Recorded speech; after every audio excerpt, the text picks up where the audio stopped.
Thank you, Bad Mary, for that too sweet introduction. And welcome to USComics CAST, episode 85. 2 topics, 60 minutes for the people.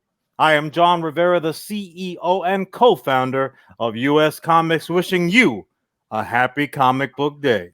And if this motherfucker's the CEO, that makes me the COO, Charlie Rivera. Some people like to call me Boom Boom. Some call me Disaster Room. Some call me Master Blaster. But as long as you don't call me late for the podcast on Wednesdays that you're watching, my intro time's up. All I know is that Charlie is indeed the boss of Bartertown, and that's a fact. We are joined by the only man to exit when 2 men enter the Thunderdome, Nick motherfucking Atanasio, friend of the program. Nick, thank you so much for joining us, brother. Oh, it is my absolute pleasure to join you guys. Thank you for asking me. I can't wait. Nick is on loan to us from Clarkson University, where he does all the unmentionables, mops the hallways, doing like math problems on the wall, like my man Will. Yeah. Just recruiting till they're filled up to the rafters. And he does this all with all of his awesome 80s knowledge. I don't know how your haircut fits so well with a fucking brain that big. It's as you might know, as some of you might know, I'm also CEO and founder of Handsome Incorporated. Damn straight. Yeah, and so you have to keep the hair looking just right at all times to promote handsome all over the world. That's true. He's a co-founder, founding member, just a paragon of everything that Handsome Inc. stands for. I myself am a card-carrying member. Yes. Underneath this coif is just perfect. Take my word for it. Charlie wears his coif on his chin, so he is aspiring. I represent that triple XL chapter. He does. We bring it on. It's the chapter we don't discuss publicly. No, we don't talk about them. They're kind of like lambda. Yes. Except that their dues are much, much higher for one reason or another. I like to think that we're disavowed like Tom Cruise in every other Mission Impossible movie. That's the Triple X chapter of Handsome Inc. Your mission is a panty raid. If it fails, we will not acknowledge your existence. And I appreciate the lambda reference, because there's a lot in our topics today. Revenge of the Nerds is a movie we can discuss in detail. So people better sit down, because there's gonna be some head shaking, cringe-worthy stuff on the agenda, boy, oh boy. Well, before we hit that timer and before we hand it over to my brother to start with this first segment this week, I have to call a flag on a play. Already? Because look, we just talked about Handsome Inc. Already there's a flag on the play. Look at this handsome, studly motherfucker, and then look at his room.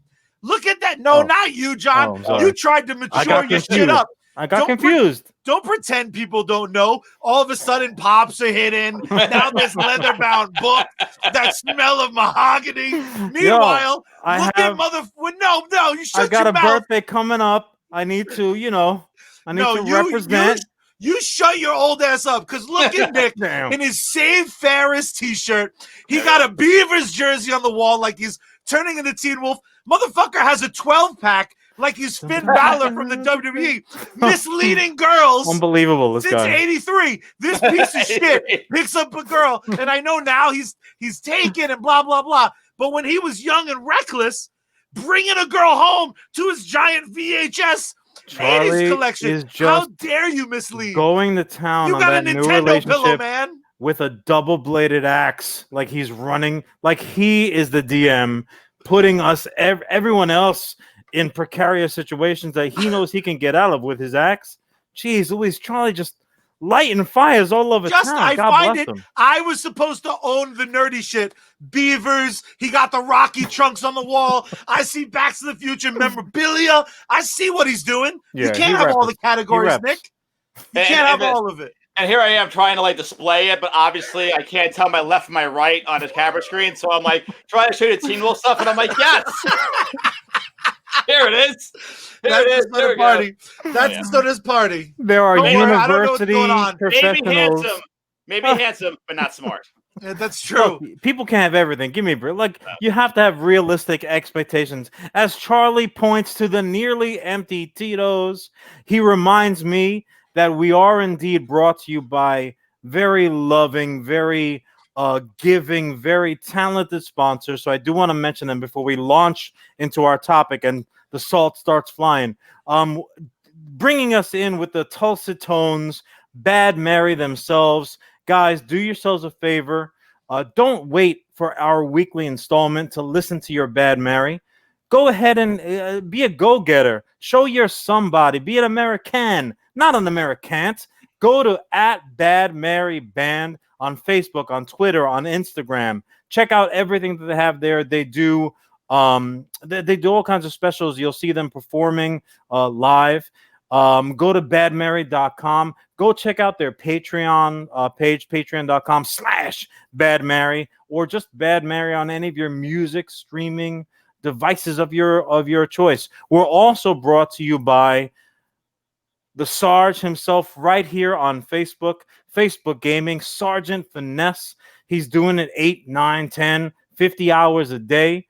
He's playing Warzone. He's playing World of Warcraft. He's running around like an alien, killing humans. The other day I saw him running around looking like a bubble guppy, jumping all over things, flying in discs. I didn't know what the hell was. I had to check that I didn't drink some milk that was expired out of my fridge because I thought I was tripping out for a minute. He does it all. The most reluctant episode of Fall Guy I've ever seen was him he was angry. like, okay, I'll do it. But he was cracking up, and he had a. First of all, his son X-Man was cracking up, so it was worth the price of admission. Just that. But also, if you want to, certainly check out his Facebook gaming page here on Facebook. But also, if you really, really want to support him and you want a little jolt, go check out Sneak Energy Drink. Put in code SGT at checkout. The Sarge gets a little something. You get some good, clean energy that's not going to send you to the hospital like me messing around with other energy drinks.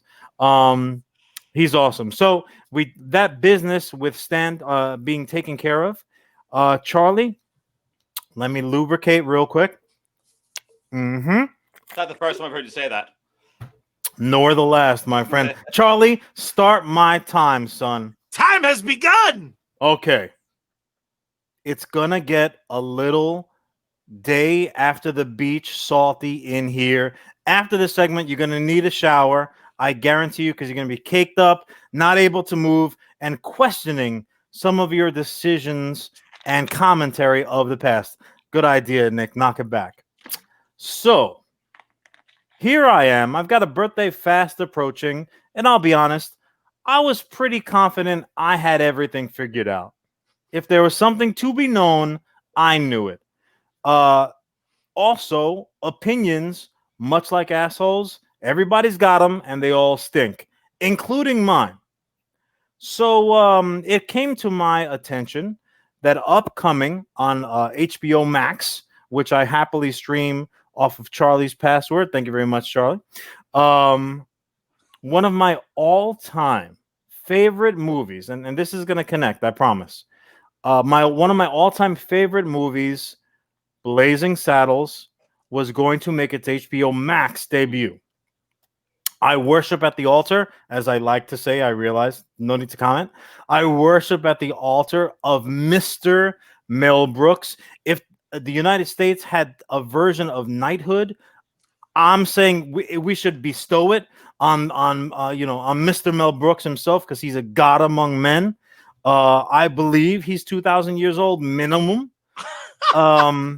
But that being said, it came to my attention that one of my all-time favorite movies was going to have a little something extra when you decided to stream. Now, don't get me wrong, Charlie. It's not a Mongo hidden scene. It's not the talented and amazing Cleavon Little with a little Easter egg of maybe exactly where he got the Gucci saddlebags from. It's it's not Gene Wilder parting his hair to the other side in a particular scene. You're like, oh, there's no continuity there. No, there's nothing of that. It's going to be, in essence, a writer at the top of the program, which my first impression was to say, what, they're putting an apology before the fact of Blazing Saddles? And when I say that, I'm going to go ahead and paraphrase it a little bit. So again, HBO Max has attached before Blazing Saddles. There's going to be a film scholar and TCM host, Jacqueline Stewart. So, and they did something very similar to this with Gone with the Wind. They actually took Gone with the Wind off of the platform and then put it back on with this kind of mini video of Stewart contextualizing the content that people were going to see. Now, Gone with the Wind, I had no problem. Honestly, it was barely a blip on my radar. But here, well, here's the thing. It's like you can't. But in terms of the context, there are plenty of people that we know that have never seen or read Gone with the Wind, so they don't have context. Mm-hmm. Blazing Saddles. Everyone. I would put institution. I would put good money on the fact that not only has everyone in my circle seen it, but can properly quote it for the most part. Like, we could go through the majority, certainly the three of us, we can go through the majority of the movie exchanging quote for quote in order. Am I wrong? Nope. Yeah. That's accurate. Head on. So the sheriff's so here we are. And we're getting something similar, and basically, again, I'm paraphrasing. Don't let this prevent you. Well, it shouldn't prevent you from going to watch it because it's all valid. But basically, the idea was for anyone who's coming to Blazing Saddles for the first time, that this was going to give some context. That even though the movie uses very harsh and hateful language, that it's not done in a harsh or hateful way. On the contrary, that they're depicting narrow-minded, ignorant bigots in the movie comedically. We're making fun of the collective.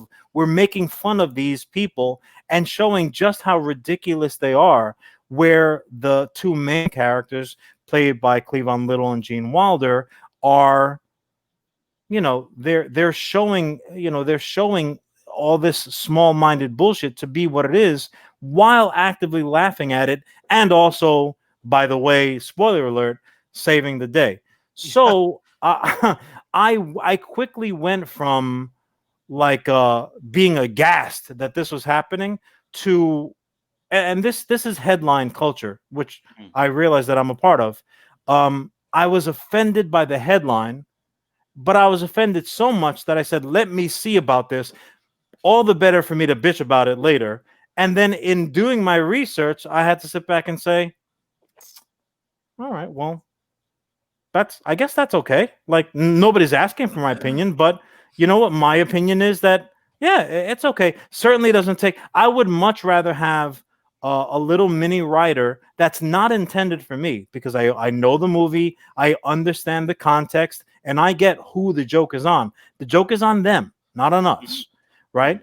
So I get it. That writer is not for me. It's for anyone who doesn't have people who love them enough to sit them down in front of a TV and say, watch Blazing Saddles. It's the funniest shit ever. And also, Mel Brooks is a fucking genius. So he's actually going to teach you something. And this is something that Charlie and I talk about quite often. The best art entertains you, but then leaves a little education worm behind, like you were on Star Trek on a ship, and Khan's dropping some worms into your shit, and now you don't know if up is down or whatever. So I got that. That's not intended for me. It's intended for those people who are not on that level. The dumb or the ignorant. That's exactly. So just real quick, because this is my appetizer, just going around the way, I mean, clearly I think I've defended it admirably, but real quick, like, how do you guys feel about this new little addition to the runtime of Blazing Saddles? Nick, after you. Sure, thank you. It doesn't bother me at all, actually. I think it's because you're a smart man. It doesn't change my remembering the movie the way it was. It doesn't change my fondness of the movie, and I think it's a great thing for people who've never seen the movie before, people who don't know what the movie's about, to see this and understand the humor. It can't hurt.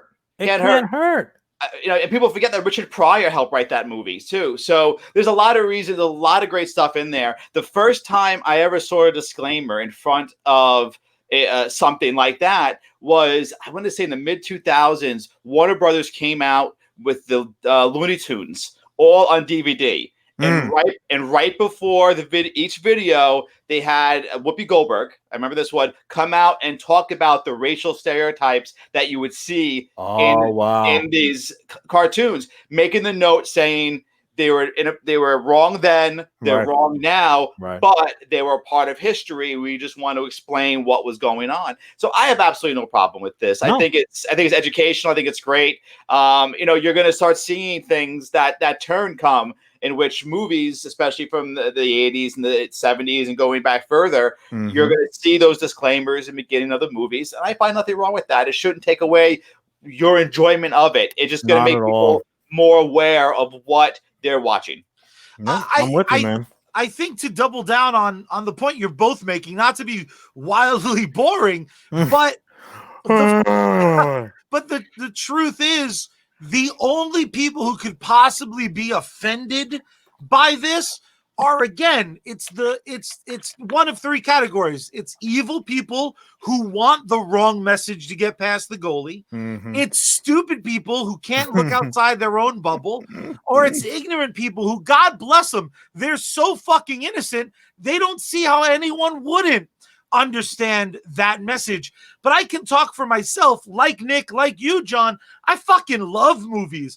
So much so that in the 90s and 2000s, when director commentaries were like the main fucking reason I bought DVDs, they would sometimes be like, well, I use this color palette because XYZ, and it gives away the ending. And I'd be on my couch like, what the? I get to the first fucking minute, you gave away the end, you son of a bitch. So if you watched the director commentary before you've seen the movie? I already saw the movie in theaters 12 times. Okay. Like, when I saw the fucking Matrix, I was 20 viewings deep when I got that DVD. I didn't fucking need to see Neo's adventure. I needed to hear the Wachowski sisters explain what the fuck drugs they were on. But it was on sale for $2, so you were gonna own it. I was gonna own a few copies of it. Yeah, and you do, like, literally every version that came out, like, I need a new one. I kind of want, I want every movie now to have, like, a quick disclaimer. Be like, Ferris Bueller's Day Off. Be like, he's kind of a dick. Movie. Like, just hit us with some facts. It's not cool to not listen to your parents. All right, kids, here's the movie. Well, and you know what? You guys, again, more eloquent than I and quicker, which everyone appreciates. You have 2 minutes left in your segment. Yeah, that's all. I'm going to use them all, but I'm going to use your 30. So don't worry about it. But that being said, and I think we can all agree on that. And I think after this, we're all going to be watching Blazing Saddles on HBO. Fuck yeah. I'm watching that bitch right now. But one thought leads me to another.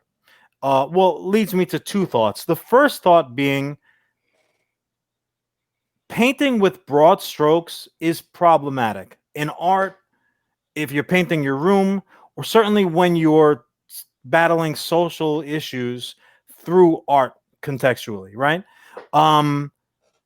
So because I feel this way about Blazing Saddles, that doesn't mean that I feel this way about other variations of the same theme. If somebody says, hey, you know that thing you love? There's a few problems that maybe you didn't think about it, and it's as offensive as that, like real, like kitty cat, soft baby puppy fur level. Like, hey, you know what? You love this thing. Maybe it's not really that perfect. Do you ever think of that? And I'm taking out like machetes and slapping on brass knucks, and I'm ready to go to town, because what we do with things we love is we defend them. Exactly. Violently and without thinking. Like, we don't take a moment. And I'll just speak for myself. I apologize for generalizing. I don't punch ever. Charlie will tell you, even if you're a child, I don't punch, I counterpunch. Mm. But they call me Johnny Over the Top at the office, and that's a true story. I counterpunch hard, and I do it reflectively. I don't often think like, maybe I should just take this one on the chin, Rock. Maybe Apollo doesn't need this overhand because he's gonna have an issue with Drago pretty soon. So something came across my desk, taking umbrage with 300. Oh shit! Now here we're going straight from the 70s, where they had every excuse under the sun, to 99, where like people were starting to wake up, at least starting to, right? Alicia Silverstone was still eating meat at that point, so people were just starting to wake up. But 300 rolls out in comic book form, and then eventually in the much viewed movie form. Fucking guy and his props. So Frank Miller, he wrote and illustrated the comic, which I loved. Mm-hmm. Right. Then they turned it into a movie, which I also loved. I saw, it wasn't my Matrix like Charlie, but I definitely had more than one viewing of it. I watched it and it hit on a visceral level. It was like so over the top gory, so violent, so it pumped up whatever gland of like justice gland that we have in us at birth. It pumped it up. Everybody looked like Nick does under the Safe Fair shirt. So like you don't eat a carb for like a month after you watch 300. Even now, you're like, fuck that donut, son. I'll take a raw turkey. This is Jersey. Damn straight. Kick a motherfucker right into the Hudson.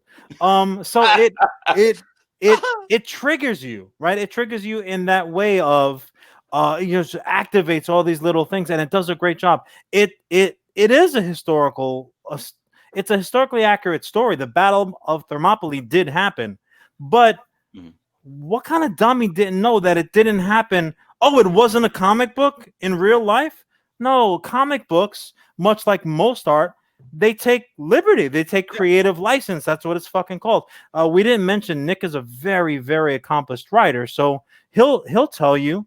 A lot of the pieces that he's written have come exclusively from life, but he's not a reporter. He's not recounting word for word what happened and then this and that, because that's boring as sin. So you take creative license. Mm-hmm. I can't ever fault anybody for that. This particular article, and I'm going to quote it incorrectly in advance, so I do apologize. But I came across on comicbookresource.com. Credit where credit's due. The woman who wrote the article, Margaret Lockyer. I apologize if I'm mispronouncing that. But she made these points that I had to acknowledge because she made them, and after I quelled my why I oughta nerd rage. Yeah, how very dare you? Leather sarong off. I said, "Oh, it can be homophobic. It can be racist. It could be it could project negative attitudes towards differently abled people. What are you talking about? Hold on a second." And then I'm flipping through. Page one. And yeah, exactly. I'm like, what's this credits bullshit? Oh no, that's some racist shit. She's dead on. The fact of the matter is she's dead on. So here I am with something that I love, and I continue to love it because it activates the same way that a fudgy wudgy bar activates the glands in your brain. There's glands in your brain, right? No, there's not. It activates the activity that says you love this thing. That shit is still there. Yeah. However, now I can look at it and say, well, the movie, probably more people are familiar with the movie, and the movie, it kind of has certain racist overtones of white versus black, actually, that the comic doesn't have. Because if you flip to the comic, the Greeks look Greek, like they look Greek, whereas in the movie, the Greeks look like, they were just fucking skiing in the Swiss Alps for the most part. You have Australians and Magneto's running around with no shirt on, and it was like an Aryan army, and we're like rooting for them. Yeah, get the dark-skinned invaders, and you don't even realize that has been triggered in you. Now, that being said, I still love it. Yeah. I'll watch it if it's on. I'll read it. I'll probably read this tonight. Read myself to bed. However, I'll read it and watch it with a little, could have done this, could have done that. And Frank Miller, in retrospect, I'm sure would agree. Like, he would probably do certain things differently. Wait, so you can't? Sorry to interrupt. You can't. No, please. You can't separate that then. So now watching this is. I was going to get to something. I know before we started this, we were talking about Revenge of the Nerds, and I was going to go back into that because do it. I'm gonna throw it to you right now, Nick. So here is something that I love that I can admit to myself, because again, just to be very clear, nobody has asked me my opinion about this. And I don't want it to be redone and fixed. That's my ultimate point, because one of the things, like, just go a little bit backwards before I hand it off, I promise. And Charlie, you can extend time if you need to for yourself. One of the things that you often will hear about things like Blazing Saddles is this like prevailing attitude of wah wah wah. You could never make Blazing Saddles now. Oh, how fucking astute. You dumb sucker butt. Of course you couldn't make it now. Fucking morons. Why would you? Yeah. That's like somebody saying you couldn't paint the Mona Lisa now.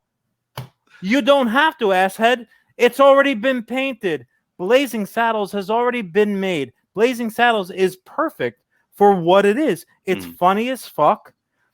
It does teach you that racism is bad, ultimately, even though it's using terrible language and terrible scenarios and hateful situations. But by using them to his advantage, Mel Brooks and Cleavon Little and Gene Wilder, they taught us something.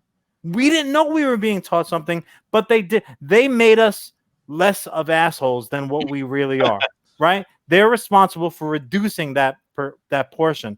Now, that being... Yeah, I mean, it was hard work. They're very talented people. But that being said, you don't have to you would never have to remake Blazing Saddles. But could you put together a new 300? I guess. I mean, the Battle of Thermopylae has been retold in a lot of different formats. I don't think they're going to add a writer onto the beginning of 300 when it pops on. But when you're watching it, you can think, at least for a minute, in between the gore fest and the Schwarzes just hanging out all over the place, and and the 17 rows of abs, you're like, I didn't know that. How do they have that many? That doesn't seem. That must be CGI. The thoughts can be in there where you're like, you know what, Leonidas, you played my man kind of dirty, bro. And maybe if you hadn't done that, maybe they wouldn't have found the goat pass and all your men fucking died, because 300 soldiers holding off an army is a fucking miracle. It didn't have to have a tragic ending, potentially. Like, if you're just looking at it narrative form. So you can watch Blazing Saddles and not need a writer or take it. It doesn't affect you. You can watch or read 300 and acknowledge that it's not perfect. And we aspire towards perfection when we wake up in the morning, but none of us, I think, really expect it. So it's challenging to attribute that to everything else in our lives, to work and to relationships and to entertainment. This better be perfect, or else it's not going to be perfect. And some things are more perfect or less perfect than others, but you love what you love. But acknowledge it. Don't stick your head in the sand, pretend that it doesn't happen. So for me, it's 300 is my example of that. Like, not perfect, but I still love it. But I can still say this is wrong and that's wrong and this could be fixed and blah, blah, blah. So I'm going to hand it over to you, Nick.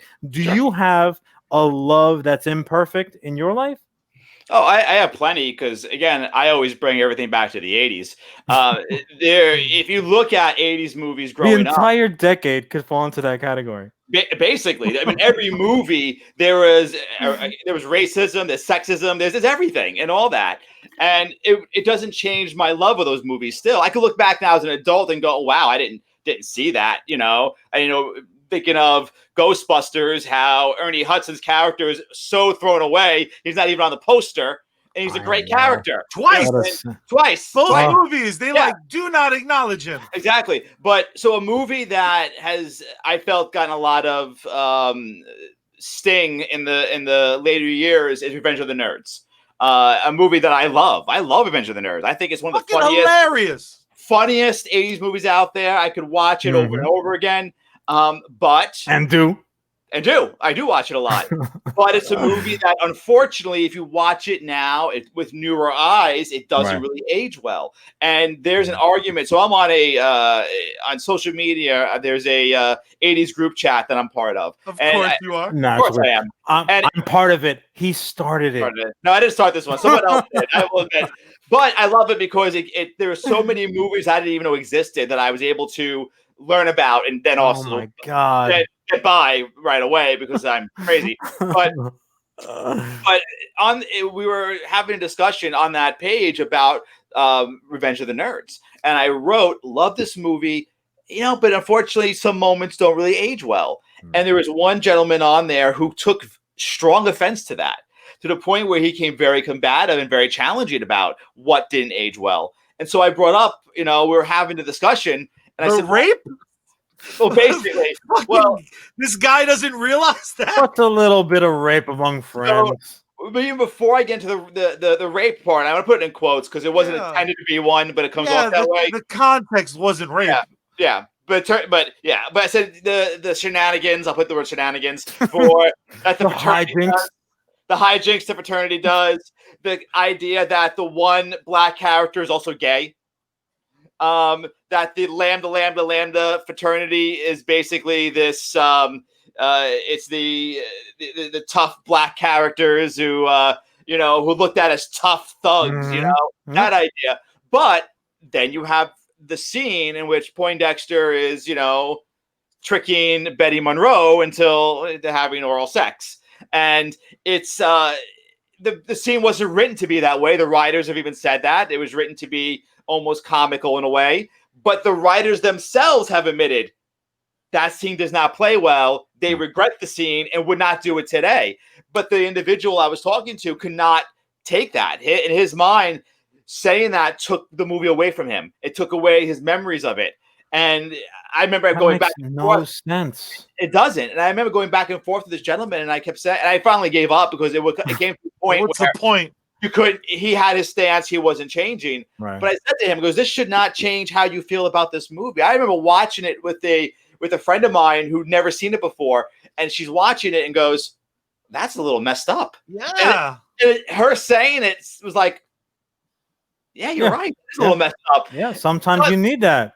But it doesn't change it doesn't change the memory of it. It just, when I watch it now, I just go, we couldn't, that can't be done today, and it looks bad. And anytime I show that movie to somebody who's never seen it before, I almost give them my own little disclaimer. I would say, hey, just so you know, some of these jokes don't really age too well. But just take it for what it is, take it for the time period it came out in, and then you go from there. But no, I mean, you're going to go back, you're going to go see all these movies, you're going to see all these things, especially from the mid to the early 2000s, 90s, 80s, 70s, down the line. We can go all on the way down the line. You're going to see high levels of stereotypes, racism, and everything. And before I turn it over to you, Charlie, there was one movie in the 80s that I think, if you haven't checked out yet, that you should. Everyone should. It's called Hollywood Shuffle. And it was written by Robert Townsend. If you know Robert Townsend, he did Meteor Man. Meteor Man himself. The 5 Heartbeats and stuff like that. And it's about a black actor struggling with stereotypes in Hollywood. And I mean, he calls it out. It's a very funny movie. It's very true to life. I think Keenan Ivory Wayans also did some writing on it as well. Nice. Very true to life. When is it from? 1980, like mid 80s, I would say. Oh, wow. Okay. 86, 87, around there. But it's so true to life. It's so dead on how black actors, especially around that time and even the past, were being stereotyped into certain type of characters. And it is a comedy, but it's the actor's struggle to get through, to be a real working actor, but having to play these characters that he's embarrassed to play. Well, Charlie and I are both huge fans of John Leguizamo, Yeah. and the way that he gets across the majority of his points is through just this broad comedy and reflection. I mean, one of the stories that he tells famously in one of his stand-up specials was like his very first. I mean, he's like a classically fucking trained actor. Never mind the fact that he's funny as hell, but his first role was a drug dealer on Miami Vice. Like you look at John Leguizamo now. You tell me you're gonna buy Advil off of him? Come on, like you're gonna be choking. Like he's whiter than you. Might be good Advil though. You never know. Well, I can't take Advil because of the whole blood pressure situation. So fuck Advil as far as I'm concerned. Blood But pressure buddies, I get it. Don't worry. You know what's crazy about all of this is, and I understand the passion and arguments from both directions. I really, really do, because movies get made in a very specific time and a very specific world. And then they get to live on for fucking ever.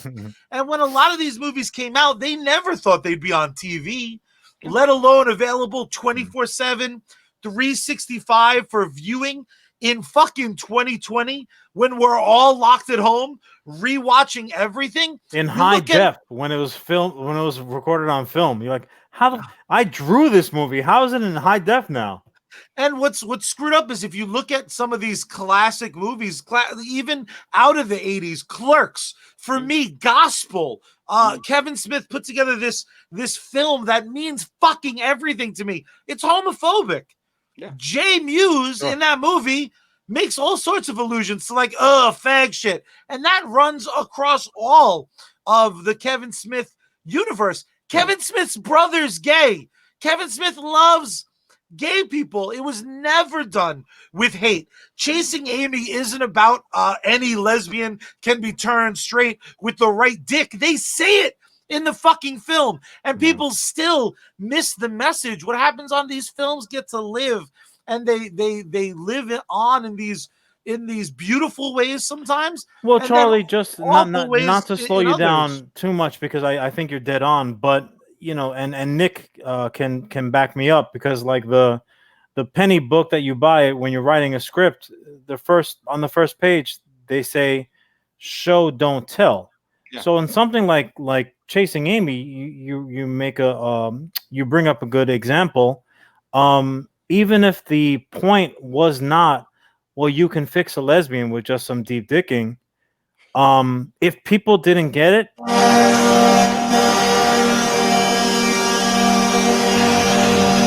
Hold on. Yeah. I'll dance it out. Just wait till next year, mother suckers. But yeah, just a little extra, well, a little overtime for the boys in blue. What I was gonna say was, and I don't mean this to be Kevin Smith sacrilege, because again, we know I love him. If people didn't get the point, an artist's point, to me, that's like, well, that means that it's a failure. It's a failure to a degree on the artist, and I think somebody like Kevin Smith would agree. I hope to find that out. I'll bring it up. So yeah, you're right. In movies like that, and the ongoing homophobic stuff is in the more recent outings. Like so Jay is shown to be, well, he's homophobic, but on the same token, there's a lot of winks to the camera and like suggestions. So as a character, I know if I'm writing a character who maybe has certain proclivities, I'm gonna throw in, he talks a lot of shit against, but in his his soul, it's a different thing. That's the writing of it. Yeah, in no way am I defending Kevin Smith, and I didn't see Chasing Amy in theaters. I saw it on VHS religiously, and I got it. I didn't miss the message. That film didn't read to me like you can turn a lesbian. But you grew up in a different time, though. I did in a different environment too. Nick, don't get him started with this youngest 30. Come on, he's The youngest God 35-year-old damn it, in all the world. damn it. But it's true though. You grew up in a time where you can. I mean, it's because people look at things so differently now. I mean, you grew up at a time in the '90s where you had movies like that coming out consistently that you could go. It was almost common. It's like, oh, look, I get it. You know. Unfortunately, I don't even mean unfortunately, but we have, you know, the newer generation of people see things very, very differently, and that's great, and that's fine. Perspective is very different. And they, go ahead. I'm sorry. No, I didn't mean to cut you off, but my main point in overtime, and I won't beat it to death. The goalpost has moved, and that's when we do need statements. Chappelle's Show, season 1 and 2, in my opinion, existed in a world that was turning over. The first season of Chappelle's Show, brilliant. No one had to question the intent of the joke or the intent of his language. He's stopped doing that show for season 3, and he's said many times in interviews, and I think he's brilliant. He's said in a million different interviews, when he didn't know if people were laughing with or at him, that's when he left. When the racial stuff started being like, ha ha ha, they are all N-words. Ha ha ha. The minute someone laughs too hard at not the punchline, the goalpost moved. Sure. And he's a great example because his comedy is completely his voice. And he very clearly has made it known in specials and in interviews that he's not necessarily comfortable with gay relationships, but a person who learned under his tree, a great comedian. I don't know if their business is out there, but a great talent is gay, and it's known, and Chappelle knows, and this is one of his main people under him, someone he actively gets paid and puts in the limelight so that they can do their message. That's also a slippery slope because that does kind of reek of I don't hate Kryptonians. Some of my best friends are Kryptonians. No, it does. I'm not saying that. And I've never heard him use that as some kind of defense. If anything, and I respect him way more for it. Of course, he's like, I don't care what you think. Yeah, no, because he's so I happen to confident. know that. I hear you, but what I'm saying is he's so confident on his intent. He's just trying. Again, I'm not going to speak for the man. He says it far better than I ever would. He's not an apologist, right? So I give somebody like that more credit and more respect than for somebody who immediately is like, oh well, I didn't mean it. Blah, blah. Yeah. Look, it's a loss. You meant to get something across. You didn't get it across. You know what? Buck up. Try harder for the next time. And that's kind of that's my overall point. Look, everything that came before, that's what she said, came before. And he's fired. Everything that came before, we can't do anything, nor should we, thank goodness, do anything about it. It exists. It belongs to the zeitgeist now, right? All we can do is refocus anything that we're new that we're going to put out there, a la US Comics, all inclusive all the time. We can focus on what comes next. You don't want to make somebody else's mistakes from yesterday today, because while they may have a get out of free card, that they stole from the deck in Monopoly and hid under their butt cheek like Charlie. Also, don't put money under go. It's a house rule. It's bullshit. If you're making material now, you don't have that card. No, you don't have Charlie taking cards from the deck. So fuck off. And like Nick, I love movies from the 80s and 90s, and I love that shit. But the world is what it is. And if I don't start fucking seeing people with my ethnic background on fucking TV, I am gonna fucking lose my mind, because that time's passe. You're not dressing up an Italian and calling him a Puerto Rican on my watch any fucking more.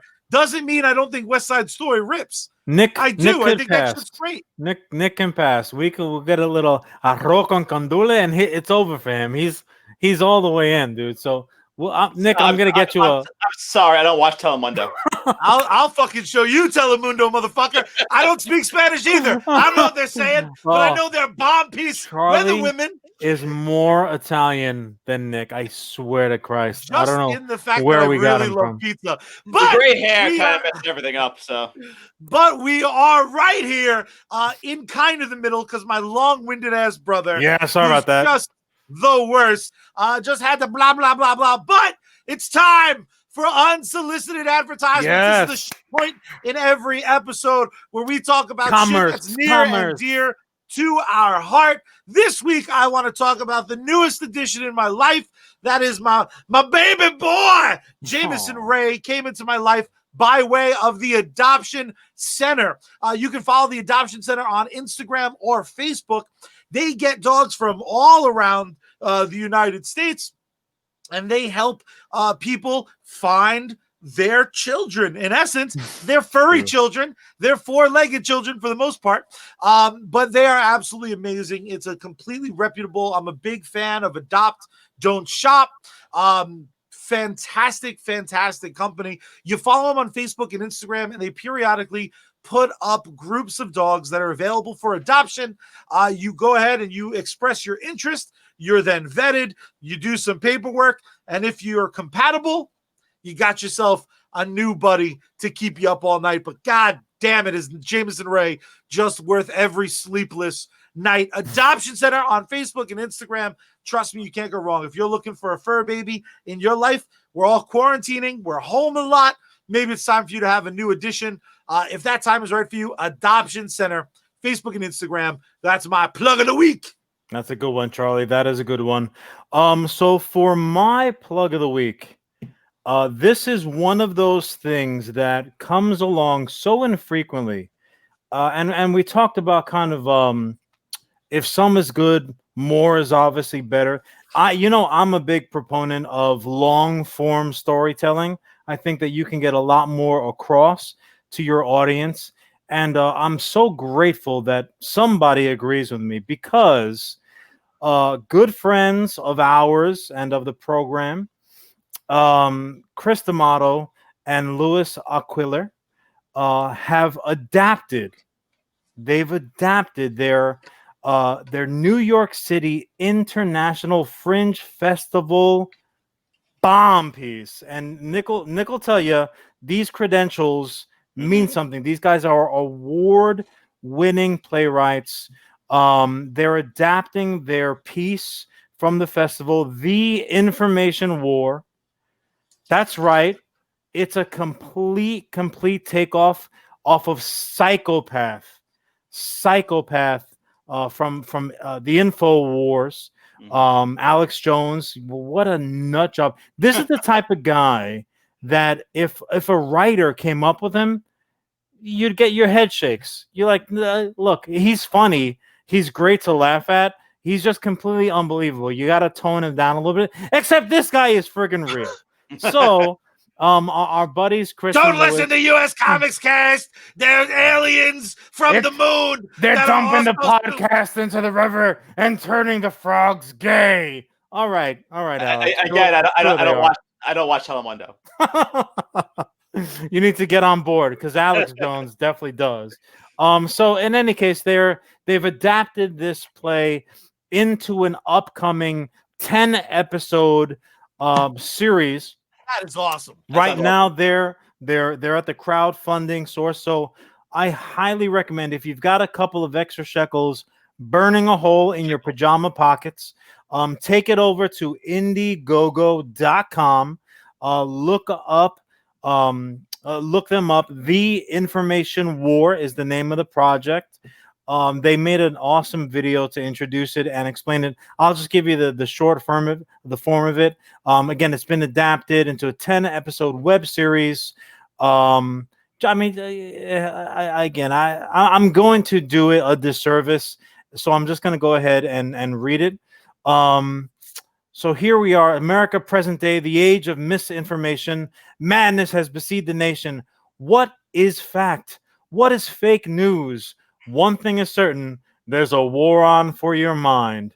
Famed alt-right conspiracy theorist and radio personality Alex Jones has made an excellent living for himself, capitalizing on the fears and paranoia of an increasingly divided populace. From his InfoWars studio in Austin, Texas, Alex is not only going to foil the globalist scheme to poison, cripple, and enslave the population, but he's going to sell you bottles of super male vitality, which Nick is on, and caveman true paleo formula bone broth, which I currently drinking right now.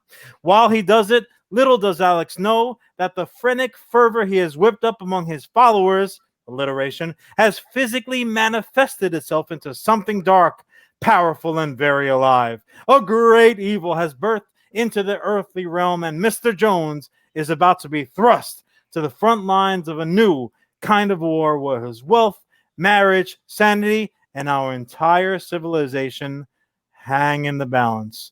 If that's not a fucking plug of all plugs, I don't know what is. Guys, go to Indiegogo. Check out their page at InfoWars Show on Facebook, on Twitter. You won't be disappointed. I personally vouch for the Teehees. Do it. Give them some money. I fucking love it. Anything to plug, Nick? Oh man, let me think. I'm going to make this 80s related, so I will plug. 1983. 1983. Great year. No, I'm going to plug a fantastic documentary. You can get it on. It was on Netflix. I don't know if it is anymore, but I know you can find it on Amazon. It's called Electric Boogaloo: The History of Cannon Films. Hell yes! That's amazing. If you want to learn, Cannon Films came out in the they were 70s, but mostly in the 80s. They made some of the worst movies ever made, but some of the best at the same time. You know, the Masters of the Universe and Breakin' 1 and 2 and all those movies. And it's a fantastic documentary. And over the top, baby! Over the top. And great documentary. Turn it backwards. Great documentry. I bought it a few years ago at a whim. I'm like, oh, this looks cool. I'll buy it. And it's one that I watch consistently. You can get it on iTunes as well. I think it's like maybe $10. But check that documentary out. It's fantastic. It really covers a great decade of movies and movies that you love that was so bad that you love them. And I'm sure a lot of them are racially insensitive. So absolutely. We'll go with the topic that we were talking about. Get your notebook out. Start taking little notes for yourself. Speaking of Dynamite race, tie-in, you see that shit? That's a professional. I'm gonna piggyback on him. Speaking of racially insensitive documentaries, let's keep this movie talk happening. Oh shit! Okay. God knows I love it. I got so much shit from last week's episode because I once again mentioned how excited I am for the 21st of August when Bill and Ted 3 comes to my Do you home. have points in this friggin' movie? Every episode for like the last 3 months. I pre-ordered it today.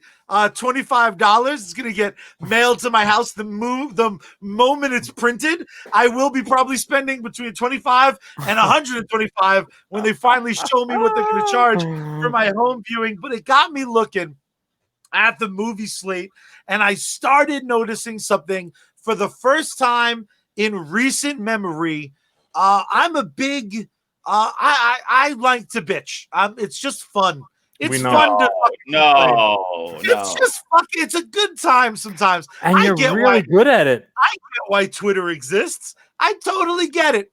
With that being said, I started looking at the sequels coming out, and instead of my normal grimace, like when Dark Knight Rises was 9 hours long and fucking nothing happened, except they were like, the cop's name is Robin because Robin's a bird. Fuck you. You would just said that no Robin existed.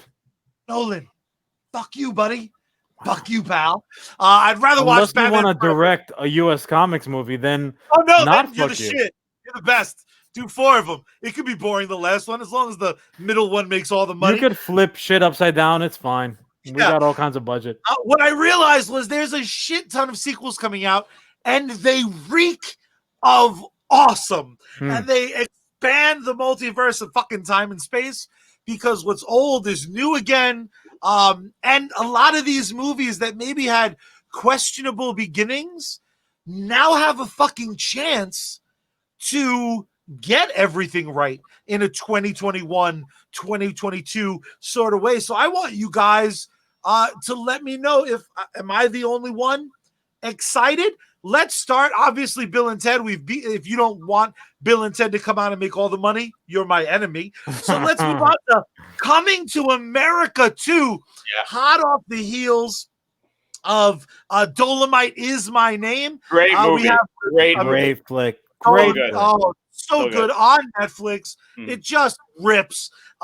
So we have Eddie Murphy and the director from Dolomite Is My Name, Craig Brewer, teaming up, Coming to America 2. Are you guys ready to get your McDowells on?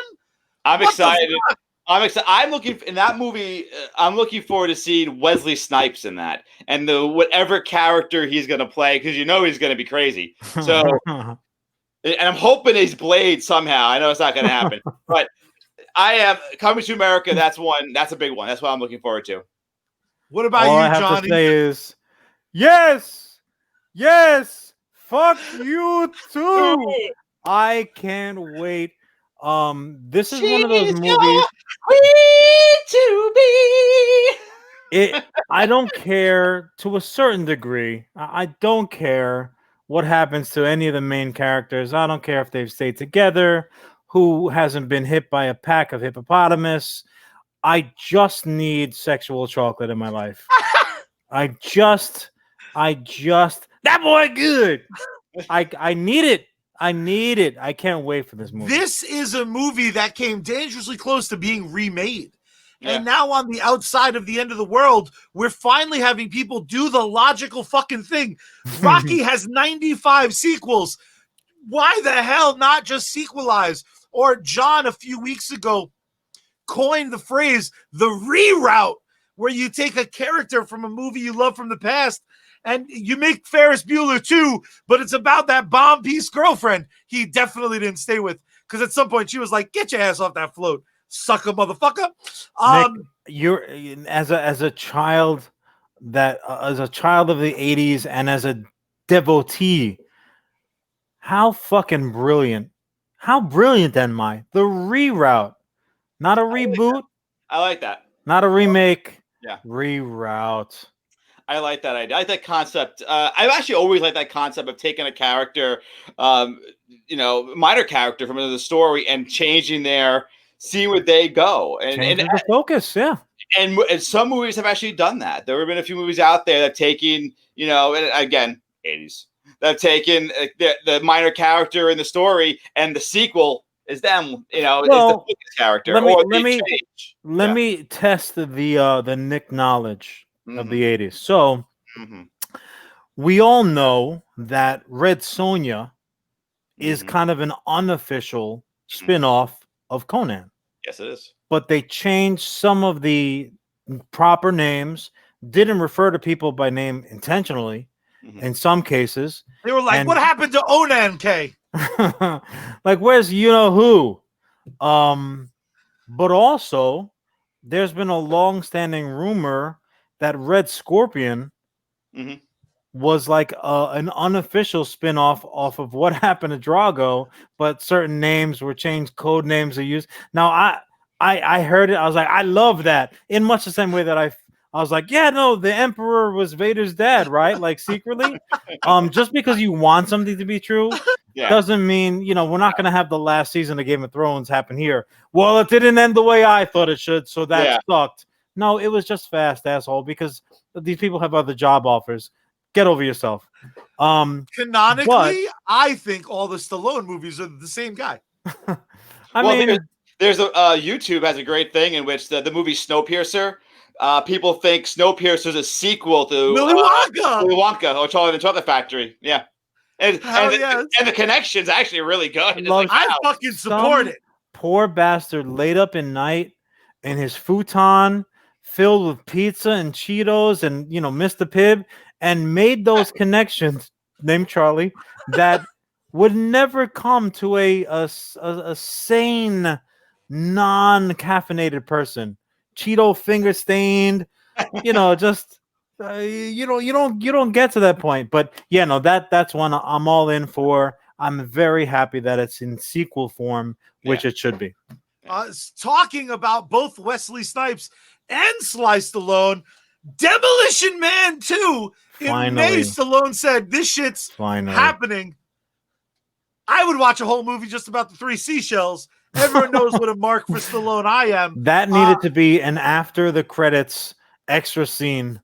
Like, what's with the three seashells, man? It's like, come on, man. Freeze people in a cryo jail, fine. Have the police all wearing biker shorts, fine. That's great. Taco Bell wins the franchise wars. I'm all in. That's not a problem. But what's with the seashells? Help me, Lord Jesus. You use the two to like grab the poop. No, stop it. You don't clamp on the poop. What's the matter with you? Nick, Demolition Man 2.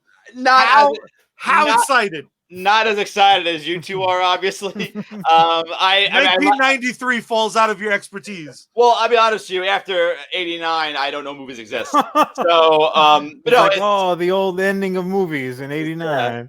After Batman, I'm like, there's something else. That's it. No, I mean, listen, I'm a Stallone mark as well. I named my dog Rocky, so come on, you can't go better than that. But no, I'd watch it, but it might be one of those like, oh, it's on Netflix. Okay. Might be. Who knows? This one might be too new, but 1991's The Rocketeer is getting a sequel from Disney. John, Rock-a-fucking-teer?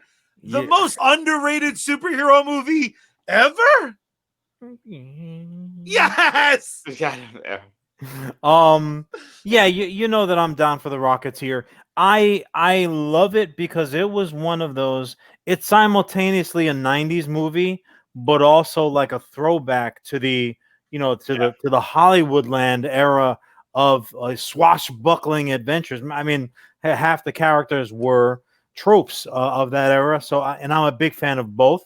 I love that. Matter of fact, if I'm not mistaken, don't they have an animated sequel kind of going, like an episodic sequel? Correct. It takes place is it his daughter or it's just a female young Rocketeer? It's someone's daughter, but I haven't seen it because it's not aimed at adults from what I can tell. Yeah, but all the bronies out there will tell you that doesn't really matter.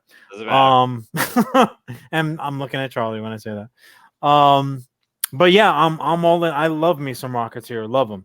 I would mean, I'm sorry to interrupt, but no, please. What is? And I might have talked to you guys off. You better interrupt in this fucking war zone. You have to interrupt if you're going to be heard. Well, I'm going to bring up a big sequel coming out, I guess, relatively soon. One that I know you two are going to love. But your thoughts on it? Ghostbusters Afterlife. Oh! The vapors. Dude, I can't wait. I can't wait. Everything about... I'm going to hand it over to Charlie because Charlie has exclusive dominion.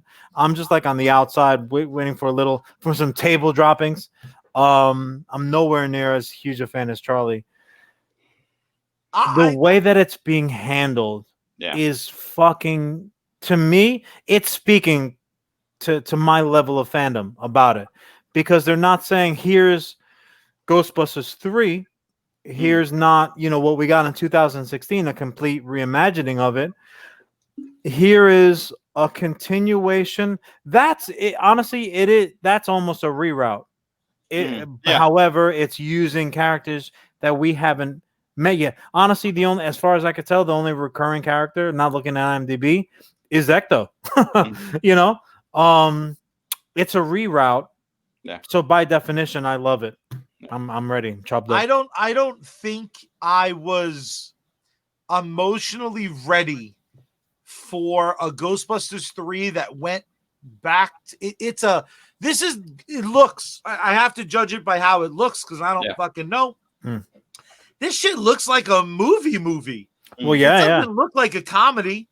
It doesn't look. It looks like it's taking itself damn serious without the baggage of being overtly serious. There's like a kid's like, again, I can only go by the context clues of the trailer, but there's a kid trying to get the Ecto to work, and it doesn't seem like he's trying to get that car to work to like go bust ghosts. It kind of looks like motherfucker wants to take a joyride. Yeah. Paul Look, Rudd's when you inclusion- spend as much time in the Upside Down as he has, Yeah. give him a fucking break. Like, just take the keys, buckle up, don't touch any of the proton packs in the back. Paul Rudd just clearly playing Nick, the obsessed like fanboy. Yeah, and I think he's an educator also. So this is it works out. I Nick hope might that be they're able cutting to you sue. a check, bro. It is loosely based on me. I just didn't want to tell you guys that. So I've always had that feeling. My burning jealousy. No, Ghostbusters to me is one of those franchises. Another great example of a movie that's come under a lot of fire in recent years because of Peter Venkman.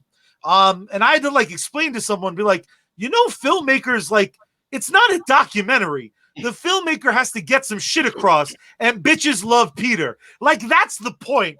He's not necessarily tricking girls in as much as like at the time. We love the character of Peter Venkman because he's a dick. Yeah. But he's a dick.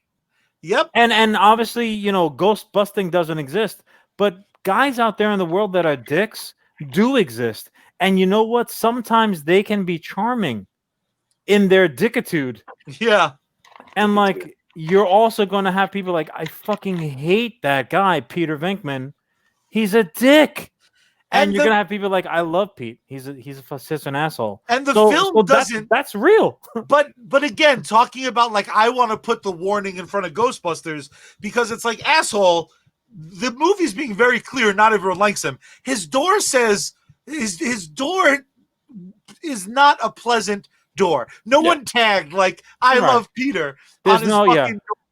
Doesn't make a difference how many halos you paint around his portrait at the end of 2. He's no angel. That's for damn sure. Burn in hell, Venkman. But well, you know what though? Honestly, the change in tone is very appropriate for Ghostbusters though, because you know what? We have our court expert here. Like, we've been calling in court experts week after week after week, and it's not going to stop, ladies and gentlemen. But our court expert will explain that I'm right. Let me put my Perry Mason hat on a little lower. Nick, am I wrong? From 1, which was very much a movie aimed at adults, to 2, which was softened up significantly for children like Charlie. They're not the same tonally, same characters. No. But 1 was a comedy, a comedy for adults. People having sex with ghosts, ghostly blowjobs and stuff like that. Whereas 2, you're like, they make the joke at the pool table about like, oh, the licensing rights alone. Like, they meant that shit. That wasn't real script. That was the writers like actually having a conversation, and somebody just wrote it down. I mean, it was a typical 80s trope. I mean, you took movies that were aimed for adults. The first one's an adult-oriented movie, and then 2 or 3 or whatever down the line, all of a sudden became geared towards kids. There was a Rambo cartoon. Rambo cartoon. Police Academy movies were adult-oriented until they became kids movies. There's another one just in my head, and I forgot. But RoboCop had a cartoon.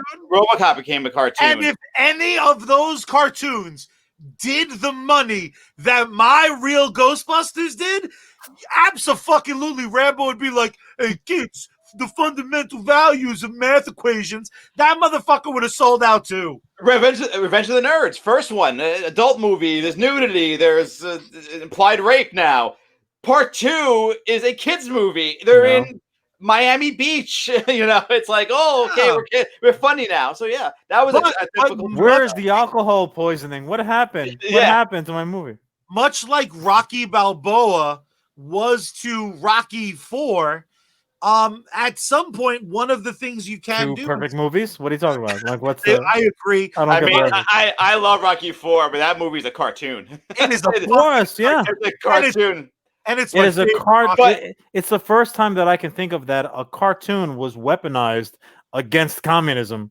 Like, take this. It ended the Cold War. We all know that. But can you agree? I can change, and Nick can change, then John can change. Does Crete Does Creed 2 make Rocky 4 a better movie? Hell yes, it does. I It think it does. does too. John hasn't come around to the dark side yet of acknowledging just how fucking tremendous Creed 2 is. Look, to say that. Look at me. All right, so I'm gonna analogize this for the dim-witted Charlie. So, a cheese sandwich when you're hungry it's fine. It's a fine meal. Is it Thanksgiving dinner? No. Thanksgiving dinner is glorious. It's wonderful. It's you talk about it for decades. Creed was Thanksgiving dinner. Creed 2 was a cheese sandwich. I'm not going to turn down a cheese sandwich. I'm probably going to have one like 10, 15 minutes. This is preposterous. But it's not Thanksgiving dinner. Ain't no stovetop. Talking about the Italian stallion and his adventures inside Rocky 7, Nick. We're getting Rocky 7. The studio's on board. Stallone's on board. He is not going to be in Creed 3. Rocky 7 is happening. What? Nick, Believe it. I'll believe it when I see that one. Really? I'll believe that one when I see that one. Is he fighting the Grim Reaper? Apparently, like, what's happening? I know he wanted to do another one. He talked about it. It was something to do with immigration. I know that was like the storyline, a political side to it. I read that. After he's killed all the Mexicans in the last Rambo movie, now he wants to make an immigration Rocky movie? Yeah, I mean, come on, Sly. You know I love you. And again, next step. Nick named his dog Rocky. I named mine Sly. So you know I love the man. I'm just saying. What the fuck? Maybe he's getting a little punchy. What the fuck? I'm not sure if that rationale. What happened? That last Rambo, I watched at John's house in Jersey like this. I didn't even have to watch it. Nick, holy shit! You have to. If Pinhead from Hellraiser was watching that movie, Pinhead would be like, "Damn, that's fucking gruesome, dude." Holy shit. There. Someone clearly took the script for that last Rambo and they were like, "Where's all the hope in this movie? Nah, let's fill it with heroin and have it die." Just where's is there a smile? Is there like a puppy in this movie? Oh, it's heroin. Dead. Look, there's two horses for like 5 seconds. That'll do it. Really, that whole movie trailer is like, look at old Rambo with his Latin family now, just on a horse. And when I sat down, he should have been flipping through like ways to kill people for dummies, like one of those yellow bound, and he had them like in a row. How to build an underground bunker for dummies. How to assassinate every Mexican in Mexico for dummies. How it was kind of on the nose. In Red Dead Redemption, the sequel, online, there's a mini game you can play where you and like 18 strangers all try to kill each other in these tunnels. That is fucking the last Rambo. Except you're definitely gonna lose to fucking Rambo. Yeah. He was a green and red striped sweatshirt away from being a fucking horror movie. It was Freddy Krueger gave me nightmares when I was little. That shit ruined my life.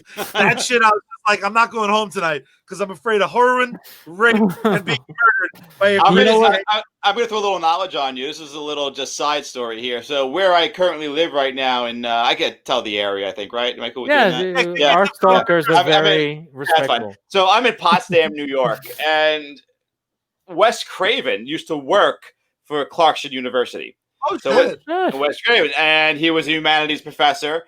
It is up here, around here, where he wrote Nightmare on Elm Street. He named it off a street that is right down the block from me. That is called Elm Street. Fucking way. It's called Elm Street. He based the boiler room.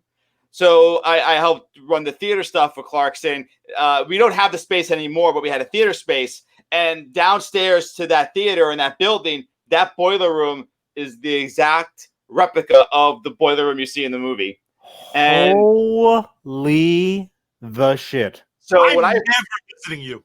So when I first moved up here, I found out they used to do showings on Halloween in the theater of Nightmare on Elm Street, and then do a tour of the boiler room. Oh, how evil is You that? have a hard That's time like sleeping when you first moved there. that's So, like no. people watching Jaws when they're in like floatables on a fucking open body water. Yeah, okay, I'm going right into the basement, Clarkson. That But sounds good. the plan that I had that got shot down was, well, let's bring it back. Let's watch Nightmare on Elm Street. Let's give them a tour of the boiler room, but not tell them someone's down there. And that got vetoed very quickly. Nick was like, let's roofie them all so they fall asleep, and then when they wake up, we'll have move them all to the boiler room. It'll be a gag. It'll be a hoot and a holler. Let's trick them into thinking they're hanging out with their boyfriend. But surprise, it's a nerd. The fuck's wrong with you, Nick? A few chuckles. There's only been a few chuckles. I thought you were Darth Vader. That would have been better? That would have been better. You saw what I look like at the end of Return of the Jedi. I look like Billy Joel playing the harmonica. You're not looking for that.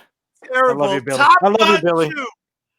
Top Gun 2. If there is not a volleyball scene that makes me at least question myself, yeah, come on. I'm gonna be pissed. Johnny boy, you're arguably the biggest Tom Cruise fan I've ever met, other than the man himself. Top Gun 2. How excited are you? Do you have the need for speed? I think you F. Murray Abraham. No, I do. I cannot wait for this movie. I will go into the ground shouting to the last of my breath in my lungs. Tom Cruise is the greatest movie star that we have in our miserable lives. He's a hit maker coming in at 5'0", middle tooth, right centered. He made a career. I can't wait for top. I am requesting a flyby. I don't care if the pattern is full. It's gonna be the highway to the danger zone. I will keep on dropping quote after quote. Someone got to stop me at some point. I'll do it. Going down with great balls of fire, because the showers notwithstanding. I can't wait for this movie. Just hearing that movie, this is one of those flicks. And it's I don't know if it's an 80s thing, and this is actually a game show I'd love to put together with Nick and Charlie can watch. I would love to do a name that movie by the soundtrack. Oh yeah. And it would be like one of those like name it in 5 notes or what 5 like that. Get the fuck out of here. You know what? Those movies were the second that the movie soundtrack hits, it's goosebumps. Like what you're in for. You're about to get inverted. And I just can't wait. All I'm hoping for, and this is a relatively short wish list for me. I realize that military technology moves on. Seeing the Sarge play, new version after new version after new version of gaming, Battlefield games, informs me right away. I understand that we've got about 20 generations of fighter jets away from the F-14 Tomcat, but I need to see at least, I don't care if it's parked, like wings extended, or swept back, that'd be better, but it doesn't have to be in the air. I had better see a tangible F-14 Tomcat in the movie. He doesn't have to fly it. He can be in the Super Hornet, F-18, whatever. That'd be fine. I need the cameo. Like that fucking plane is a character in the movie. Absolutely character. Absolutely. That's all the toy lines. They have a Top Gun toy line. Yeah. I imagine it was in preparation for the film. Mm-hmm. Yeah, it's like 4 kids. It's like not particularly like high. It's oddly low end. Well, yeah. I do know that G.I. Joe had it was bigger than me when I had it. And I did want the aircraft carrier. And when my mom, not Charlie's, when our mom saw the price tag, boy, oh boy, did she laugh. Woo! My mom did the exact same thing. There was no way. Also, who No the way. fuck has the real estate? Like, you'd have to get rid of your bed. Yeah, no, you put it on the bed. You put some blue sheets on the bed, Charlie. Like I explained it to Mom. Yay, those many years ago. Put blue sheets on the bed, and then I roll out the sleeping bag and I sleep on the floor so that the USS Liberty has a place to dock. Because damn it, if G.I. Joe is going to put it on the line to defend this country, that's the least that I can do, Mom. I mean, Charlie. Sorry. So with all those amazing, I'm going to name drop one more, but then I have a question for you guys. RoboCop. They're finally giving RoboCop a proper sequel. RoboCop returns. Now, this was greenlit after Terminator Dark Fate. They thought was going to make all the money. It didn't. Sorry about that. But it's happening. It should be released next year. Hopefully COVID didn't push it back too far. I'm frothing at the mouth. But with all those amazing 80s films and early 90s films that are getting sequels, Nick, I got to ask you, with only 3 minutes left on the clock, and that's all for all of us, so 2 minutes really. What's an 80s movie you're desperate to see a sequel for? I finally have Ghostbusters Afterlife. What do you want as sequel bait? You know, I'm going to pick a weird one. I'm going to say Starman. Shocking. Starman. Starman, very good. A movie I watched. I'd never seen it before. Recently bought it during the pandemic. I stocked up in a lot of 80s movies, but I watched Starman, and I know like they made like a TV show sequel, but I would like to see a return to that character again, that storyline. I thought it was excellent. I mean, don't be wrong. It'd be great to see another Ferris Bueller, but I think that would ruin the original movie if they did it. But Starman would be my choice. Very nice. John, what about you? I know that I'm up against the clock, but I can't just give you one, so I'm going to give you two in rapid succession.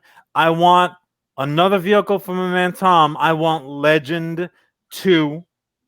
I want clearly, you know, Tim Curry's got another one in him. I know. Slap the horns on. Darkness. Where is it? He doesn't have it. He doesn't have it in him. He's got it. CGI, Nick. It's fine. We'll do what we got to do. I love him. I love him. We'll make it happen, bro. The budget's good.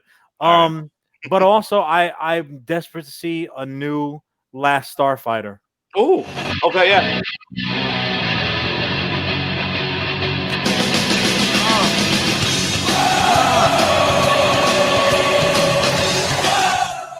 Last Starfighter is a solid choice.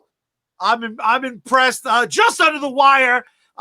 Fantastic Guys, time. That was Nick, a great fucking episode, man. So much for joining us. John, we're supposed to wait till we're offline for you to say. Sorry about that. Sorry. Just said. But Nick, you were a fantastic guest. Hell of an expert. We gotta have you back on. Yeah, on air. And we're gonna need you in court. That's official. All of our guests we're bringing them in largely due to the fact that they have undeniable legal expertise in their particular topic matter. So it's legally binding, Nick, that you have to come back. We need you for our defense above all else. You got to come back, dude. You were great. No, please. I thank you for having me. I was honored to be on, and just ask me, and I'll be on. Got to raise your game, bro. You could be honored much better.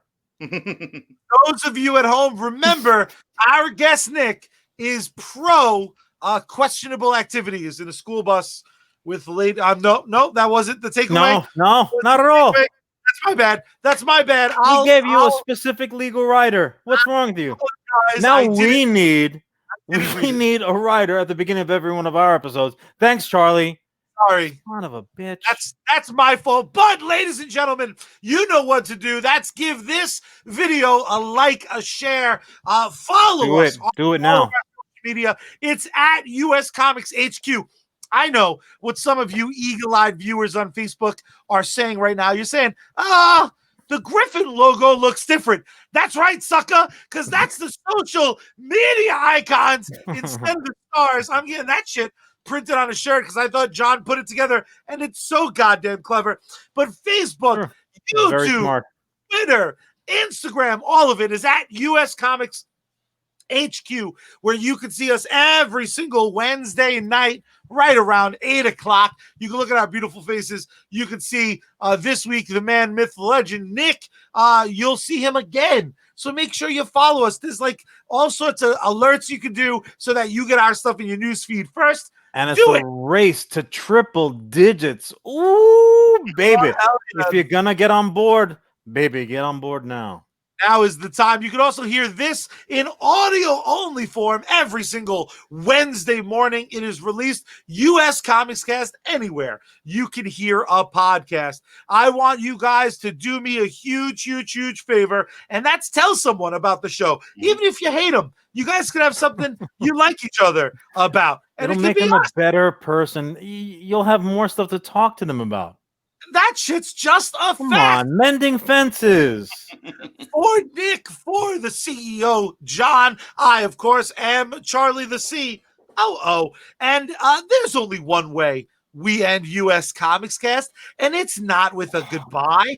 It's not with well wishes. It's with, right now, I'm going to give you one freebie. I'm going to tell your ass to wear a mask, stupid idiot. But, John, how do we really end every single episode of US? Hold on. It's in here someplace. Oh, that's right. Bad Mary, take us out.